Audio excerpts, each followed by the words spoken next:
A paz do Senhor, meus irmãos, meus primos, minha família querida. Nós começamos agora mais um círculo de oração, hoje sábado. E eu vou ministrar hoje Ezequiel capítulo 19. Amém?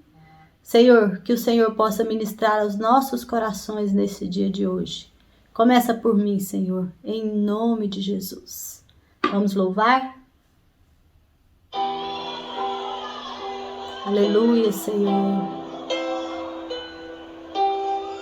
Vamos entrar na presença do Pai. Vamos clamar a Ele misericórdia. Que Ele possa nos perdoar pelos nossos pecados. Aleluia, Senhor. Aleluia, aleluia.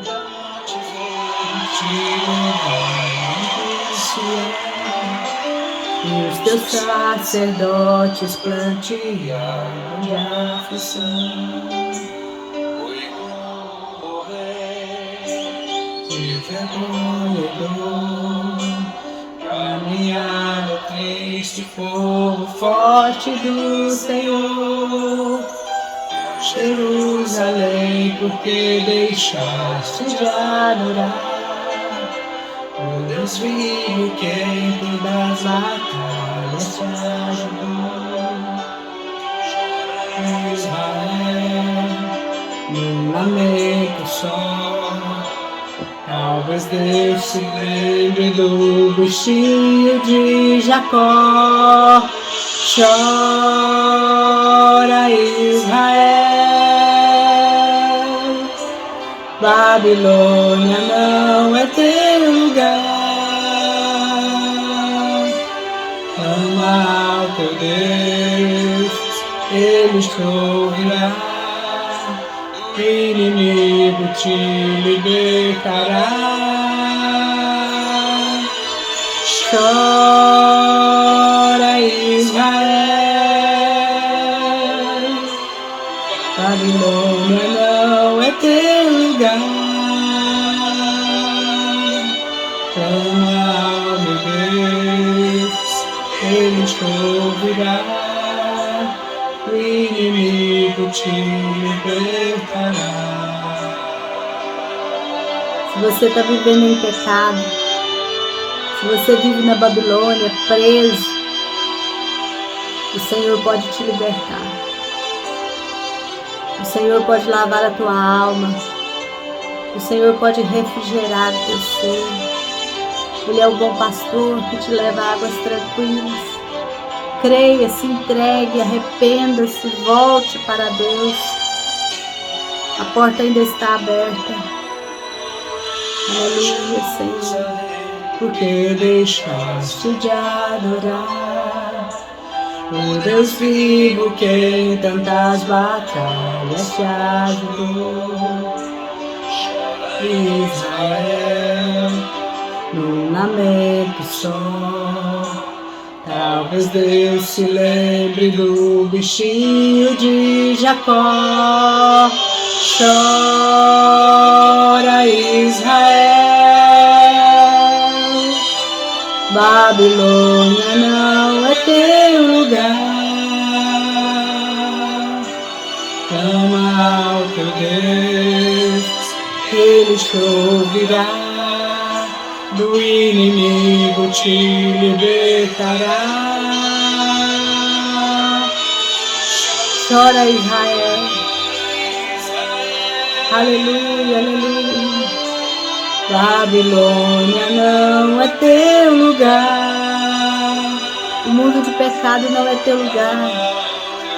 Clama ao teu Deus e Ele te ouvirá. Do inimigo te libertará. Aleluia. Aleluia, glórias a Deus. Se a gente vive num tempo de pecado, num mundo de pecado, nós temos hoje oportunidade de arrependimento. E as palavras que nós temos aqui na Bíblia, que o Senhor nos traz, não são para nos fazermos morrer de tristeza, não, só para nos arrependermos e a gente voltar para o prumo, voltar para o caminho do Senhor. Hoje é dia de nós fazermos uma aliança com Ele, amém? Então eu vou ler hoje 19 de Ezequiel, que é uma canção de tristeza, e depois a gente vai falar, essa canção é sobre alguns reis de Israel, que os profetas cantavam de tristeza, nesse caso aqui o Ezequiel, né? A gente tem os outros profetas que também fizeram isso, lamentos por toda aquela tristeza que estava acontecendo, por tudo aquilo que não precisava acontecer, né?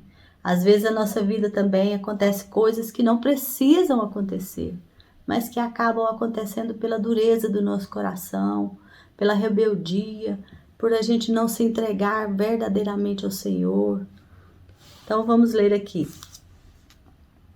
O Senhor Deus me mandou cantar uma canção de tristeza a respeito de 2 reis de Israel. Que Leoa era sua mãe. Ela andava com o bando e criava os filhotes no meio dos leões. Ela criou um filhote e o ensinou a caçar. E ele se tornou devorador de gente. As nações ouviram falar dele e o acompanharam numa cova. E o apanharam numa cova. Puseram uma argola no nariz dele e o arrastaram para o Egito. Esse é o primeiro rei que foi levado para o Egito. A gente vai falar sobre ele. A leoa viu que as suas esperanças estavam perdidas. Aí criou outro filhote. E ele se tornou um leão feroz. Quando já estava crescido, andava com os outros leões. Aprendeu a caçar e se tornou um devorador de gente. Destruiu fortalezas e arrasou cidades. Cada vez que ele rugia, o povo da sua terra tremia de medo. Os povos se reuniram para combatê-lo. Veio gente de todos os lados. Estenderam as suas redes de caça e o pegaram na armadilha. Puseram uma argola no nariz dele e o puxaram para dentro de uma gaiola. Então o levaram para o rei da Babilônia. Eles o deixaram preso, para que nunca mais se ouvisse o seu rugido nos montes de Israel. Depois a gente continua com a parreira seca. Israelitas, a mãe de vocês era como uma parreira, plantada perto de um ribeirão.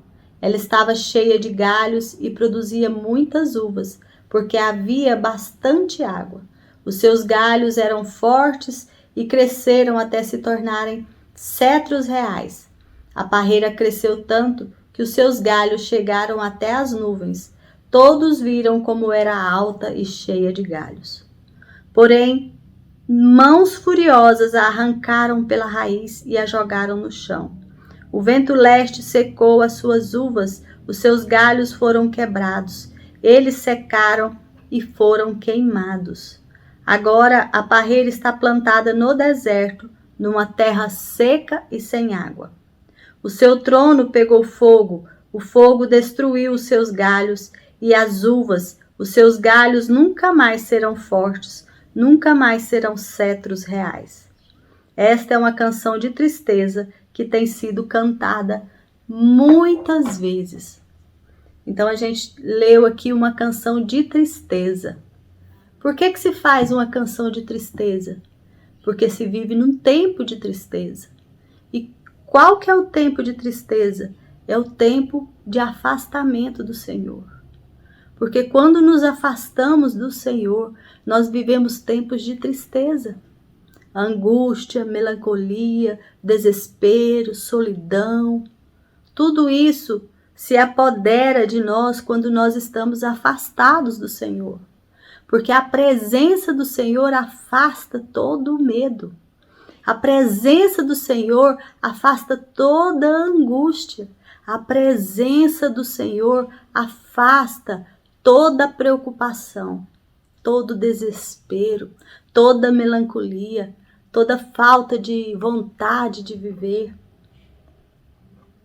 Por isso que a gente fala, vamos nos apegar ao Senhor. Confia no Senhor. A palavra tem tantas promessas de confiança. A gente lê nesses livros dos profetas tantas palavras. Gente, confia no Senhor. Não dê ouvidos a que o mundo está dizendo. Confia no que a Bíblia está falando, na palavra do Senhor.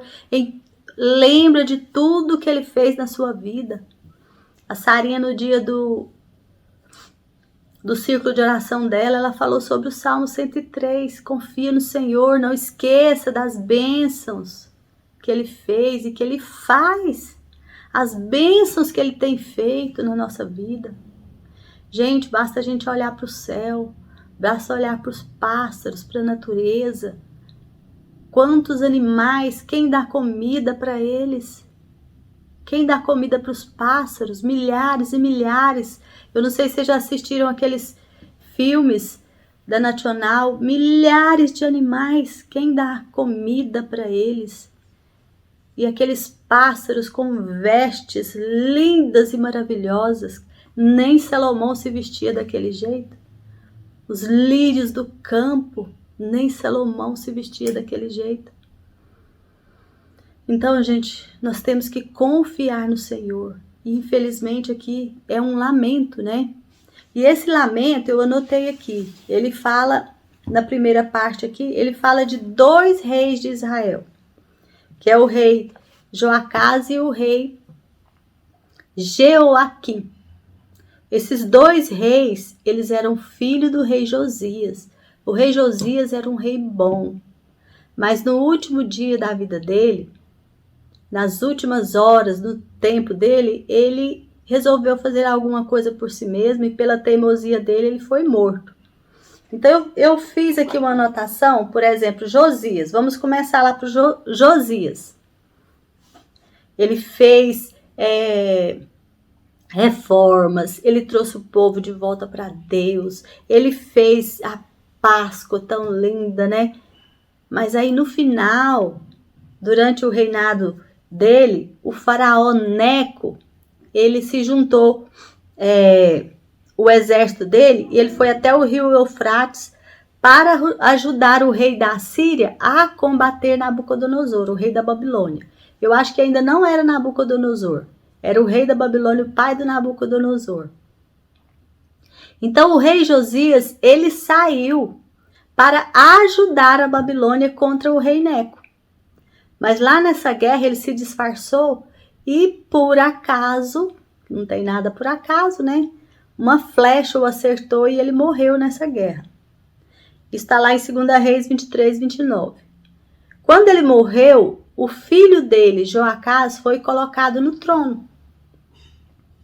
O seu reinado, o reinado do Joacás, filho de Josias, o seu reinado acabou quando o rei Neco mandou prendê-lo em Ribla, na terra de Amate, e obrigou o povo de Judá a entregar 3.500 quilos de prata e 34 quilos de ouro. O faraó Neco pôs Eliaquim, filho de Josias, como rei de Judá, e mudou o nome dele para Jeoaquim. Joacás morreu no Egito. Então, quando Josias morreu, Joacás, seu filho, ficou no seu lugar. Só que ele, contendendo com Neco, Neco foi lá, prendeu ele e levou ele para o Egito, preso. É o que a gente fala aqui no lamento. O primeiro leãozinho foi preso e levado para o Egito. É o rei Joacás, filho de Josias. Porém, quando ele foi levado para o Egito, ele morreu no Egito e o faraó Neco colocou Eliaquim, que é um outro filho de Josias, e que o rei Neco mudou o nome dele para mostrar que ele mandava e passou a chamar Jeoaquim.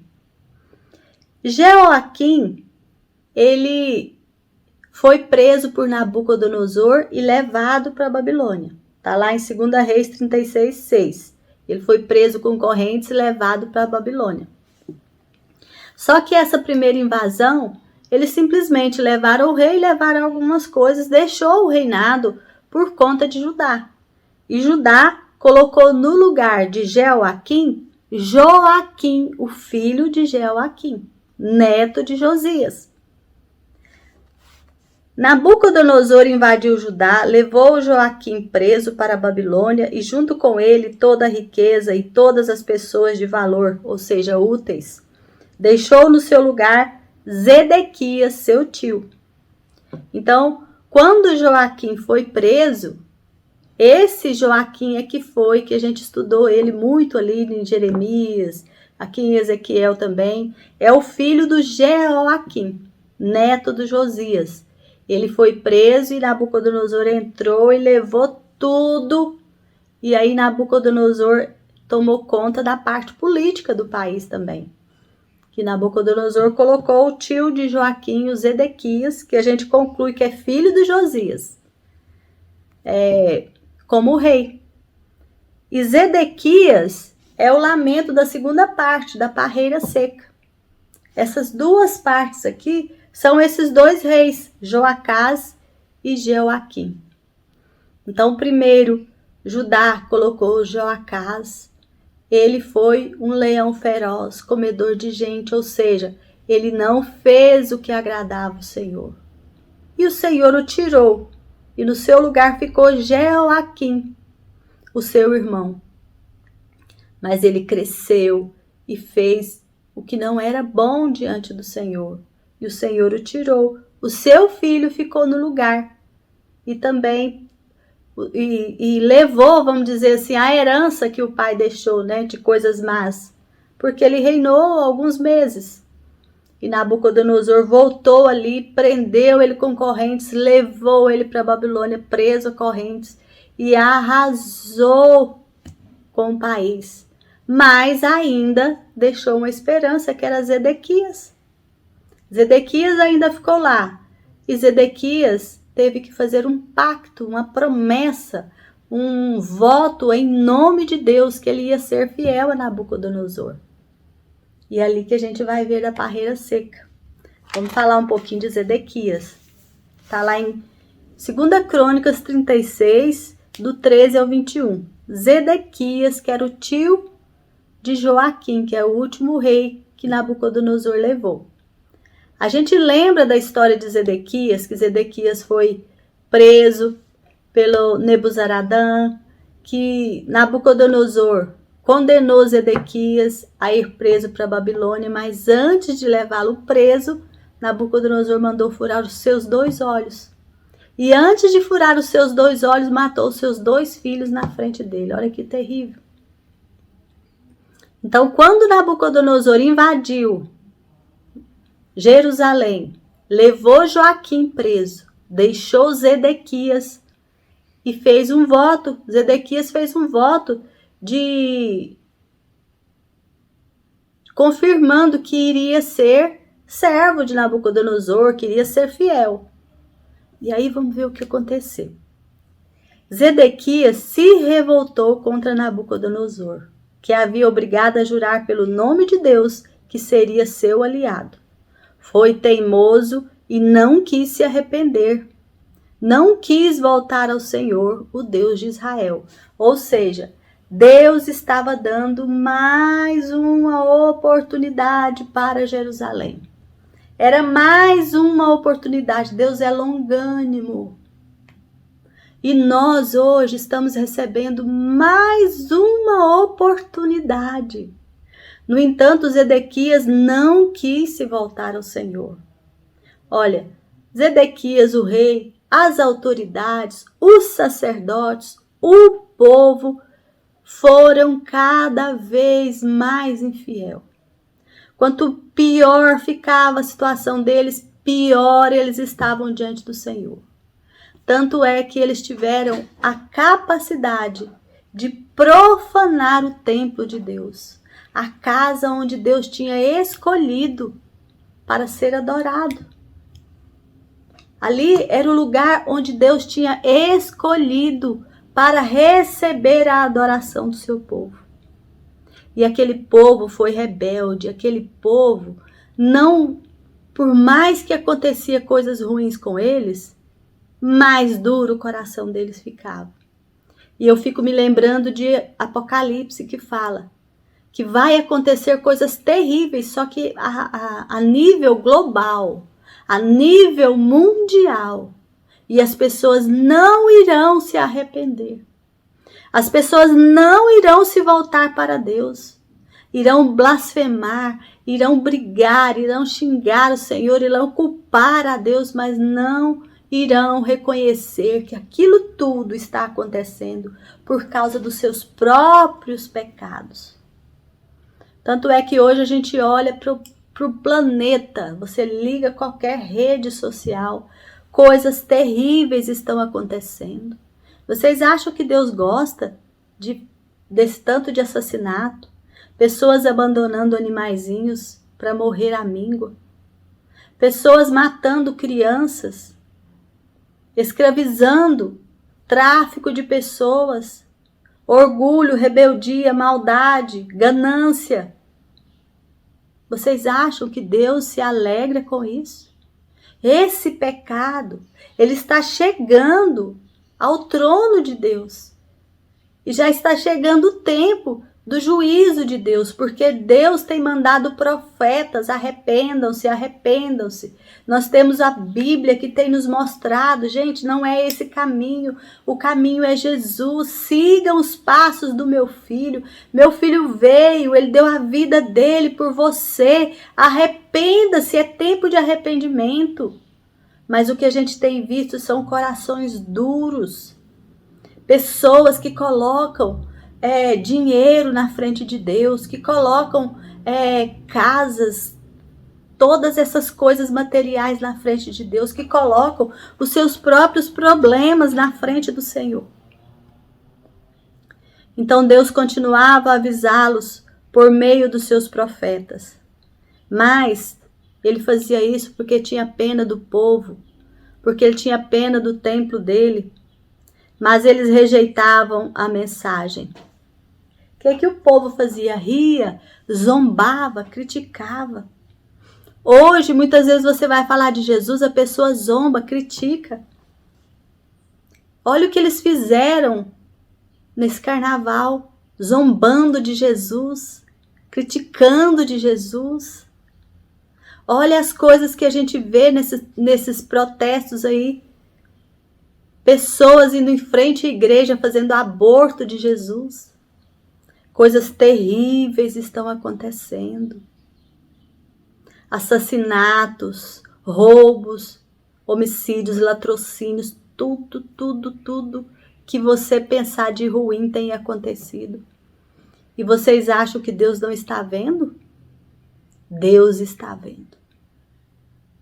Finalmente, Deus ficou tão irado com o seu povo que não houve mais remédio. Então a gente tem medo desse dia. O dia que Deus vai ficar tão irado com esse planeta que não vai ter mais remédio. Os soldados queimaram o templo, quebraram as muralhas, queimaram os palácios, destruíram tudo de valor. O Senhor permitiu que o inimigo entrasse dentro de Jerusalém e destruísse tudo. Queimou o templo, derrubaram as muralhas de Jerusalém, quebraram os palácios, destruíram todas as coisas que haviam lá de valor, ficou uma terra arrasada. Os que não foram mortos foram levados como escravos. Ali naquele lamento diz: a parreira secou, o fogo tomou conta dela, os seus ramos secaram e foram lançados no fogo. Acho que no capítulo 17 a gente vê sobre as duas águias e a parreira também. Um lamento, uma forma da gente observar. As duas águias eram o Egito e a Babilônia, duas águias poderosas. No entanto, Israel ficava com os galhos para as duas, mas não se decidia pelo Senhor. Quantas vezes que Deus salvou Israel e Israel continuava teimoso? Quantas vezes que Deus já te salvou? E como que você está perante o Senhor? Quantas vezes que Deus já te livrou e você não se importa de pecar contra Ele? Será que hoje eu tenho mais uma oportunidade de me arrepender, de consertar os meus caminhos? Então, diante de toda essa destruição que aconteceu aqui, Deus trazia profetas, Deus trazia pessoas e Deus decidiu mandar o próprio filho dele para salvar o povo, para salvar esta nação. E diante da recusa desta nação, o convite foi dado para todos nós. Nós hoje temos o privilégio de receber a salvação através de Jesus Cristo. Mas quem é Jesus? Lá em João, no capítulo 1, diz assim: no começo, aquele que é a palavra já existia. Ele estava com Deus e ele era Deus. No começo, aquele que é a palavra é a palavra. Olha como que a palavra é importante. Por isso que nós dizemos sempre, a sua palavra tem poder. Não use a sua palavra para confirmar as mentiras do diabo. Use as suas palavras para confirmar as bênçãos de Deus, as promessas do Senhor, para louvar o Senhor. Não use a sua palavra para se queixar. Use a sua palavra para louvar, para enaltecer. Se você não tem nada de bom para falar, fique calado. Não fale. Quando você tiver algo bom para falar, fale. Então Jesus é esse, ele é a palavra. E ele estava com Deus e ele é Deus. Jesus é Deus. E ele, sendo Deus, ele se destituiu de toda a glória lá no céu. E ele veio aqui na terra para nos dar a oportunidade de entrar por essa porta que leva até o Pai. Lá no versículo 3 do capítulo 1 diz assim: por meio da palavra, Deus fez todas as coisas e nada do que existe foi feito sem Ele. Então, nada do que existe nesse planeta foi feito sem Jesus. Jesus, ele participou de tudo, ele já existia no início, ele já era Deus no início e ele continua sendo Deus. No versículo 4 diz assim: a palavra era a fonte da vida. E essa vida trouxe a luz para todas as pessoas. A palavra era a fonte da vida. Quando Jesus disse para a mulher samaritana: a água que eu te der, ela será uma fonte dentro de você que jorrará água. Jesus é a fonte da vida. Então, se você está triste, angustiado, lamuriado, sua vida está sem sentido, perdeu o sentido, busque Jesus, porque Ele é fonte de vida. Se você tem vivido um tempo de morte, busque Jesus, porque Jesus é vida. E Ele se manifestou para desfazer as obras do diabo. Na sua, na minha e na vida de qualquer um que quiser. Que o aceitar como Senhor e Salvador da vida dele. Jesus, a luz verdadeira que veio ao mundo e ilumina todas as coisas. Jesus é aquele que traz luz, que nos ilumina. O seu povo não o recebeu, mas os que o receberam foram feitos filhos de Deus. Então existe até um ditado aí no mundo: todo mundo é filho de Deus. A palavra diz que para ser filho de Deus, você tem que receber Jesus como seu Senhor e seu Salvador. Quando você recebe Jesus no seu coração, você confessa Ele com a sua boca, você é transportado do mundo de trevas para o mundo do Filho do amor de Deus, que é Jesus. E a luz de Jesus vem sobre você.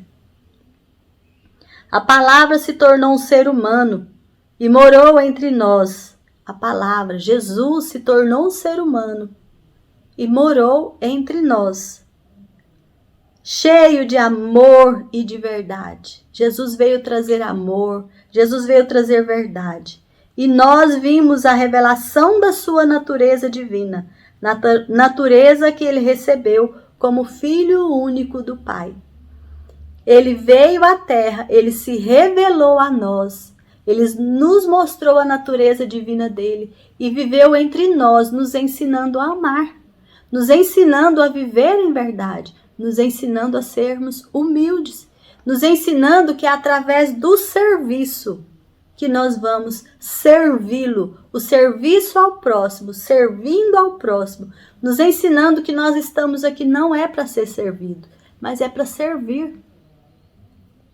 Porque todos nós temos sido abençoados com as riquezas do seu amor, com bênçãos e mais bênçãos.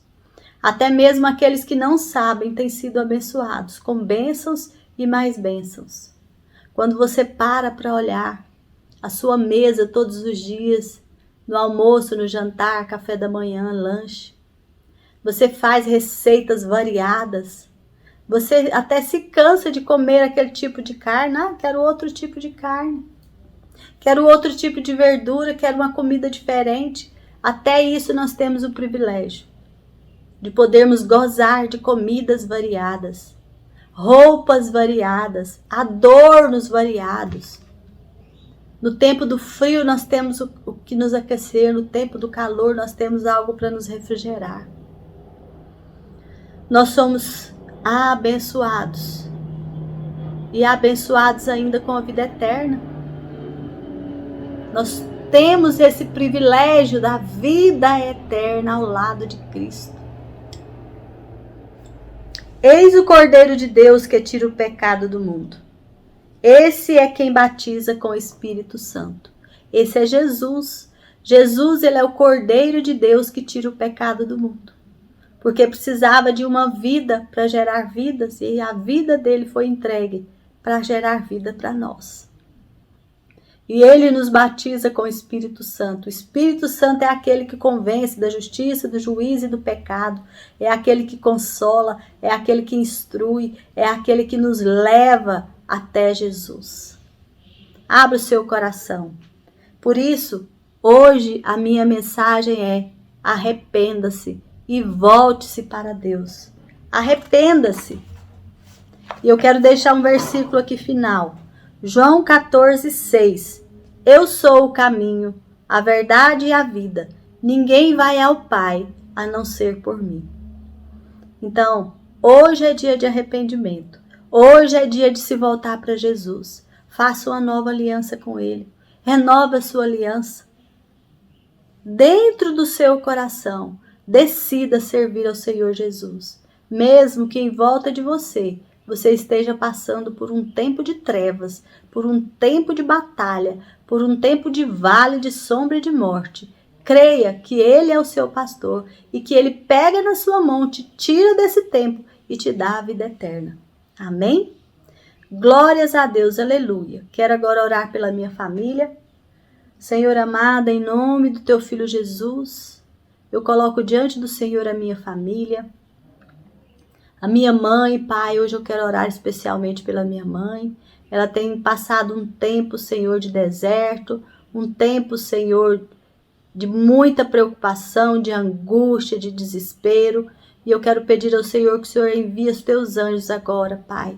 Envia e derrama o teu Espírito Santo sobre ela, Pai, para que ela possa receber a luz do Senhor Jesus e para que ela possa viver um tempo, Senhor, de refrigério, de alegria, Senhor, junto conosco, Pai, em nome do Senhor Jesus. Pai, visita os meus primos, os meus familiares, meus irmãos. Pai, visita a casa de cada um, com teu suprimento, com teu amor, com tuas bênçãos, Pai. E eu peço, Senhor, em nome do Senhor, que cada um, Pai, tenha o seu nome escrito no livro da vida. E que quando o Senhor vier arrebatar a tua igreja, nós tenhamos o nosso nome confirmado no teu livro, Pai. Em nome do Senhor Jesus. Visita cada um que está acompanhando agora esse círculo de oração. Que o Senhor possa levar até essa pessoa e a família dela, Pai, à salvação do Senhor. O encontro genuíno com o Senhor Jesus. Em nome de Jesus, amém e glória a Deus. E até o próximo sábado, se assim o Senhor o permitir. Fica com Deus. Beijo.